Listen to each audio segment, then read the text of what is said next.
આહવા પંચાયત ગ્રામ ગૃહ નિર્માણ તથા ગ્રામ વિકાસ વિભાગ તેમજ ડાંગ જિલ્લા પંચાયત અને આખાન ગ્રામ સમર્થન કાર્યક્રમ ભારતના સંયુક્ત ઉપક્રમે વઘઈ કૃષિ મહાવિદ્યાલય ખાતે વિધાનસભા નાયક દંડક શ્રી વિજયભાઈ પટેલના અધ્યક્ષસ્થાને ડાંગ જિલ્લા કક્ષાના રાષ્ટ્રીય પંચાયતી રાજ દિવસની ઉજવણી કરવામાં આવી હતી।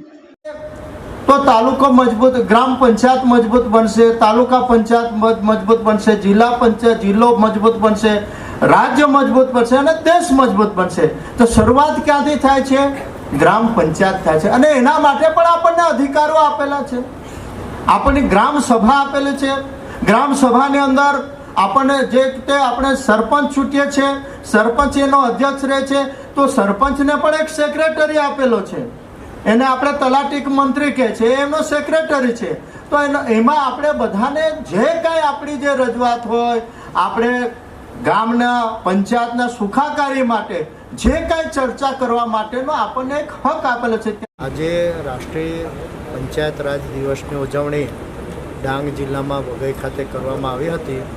આ કાર્યક્રમની અંદર જિલ્લા પંચાયતના પ્રમુખ શ્રીમતી નિર્મળાબેન, તાલુકા પંચાયતના પ્રમુખ શ્રી, ડેપ્યુટી ડીડીઓ શ્રી, તમામ અધિકારીશ્રીઓ અને પદાધિકારીશ્રીઓ અને ખૂબ મોટી સંખ્યાની અંદર જનપ્રતિનિધિ અને લોકોએ પણ ભાગ લીધો હતો। અને આ 14મી એપ્રિલ આ બધા જને ખબર છે કે રાષ્ટ્રીય પંચાયતી રાજ દિવસની ઉજવણી આખા દેશની અંદર કરવામાં આવે છે। 24 એપ્રિલે આજે માનનીય દેશના વડાપ્રધાન શ્રી નરેન્દ્રભાઈ મોદી સાહેબે પણ બિહારથી બધા જ લોકોને આ બાબતે સંબોધન કર્યું હતું। અમે પણ આ પ્રસંગે ડાંગના તમામ જનપ્રતિનિધિઓ અને લોકોને પણ અમે આહવાન કર્યું છે કે ડાંગને આગળ લાવવું હોય તો તમામનો સાથ સહકાર જોઈશે।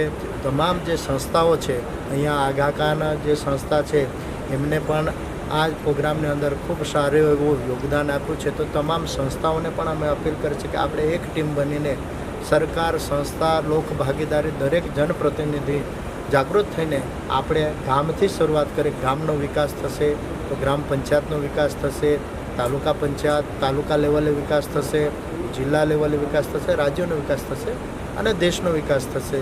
એવી રીતે બધા જ લોકોને અમે આ પ્રસંગે શુભેચ્છા પણ પાઠવી છે।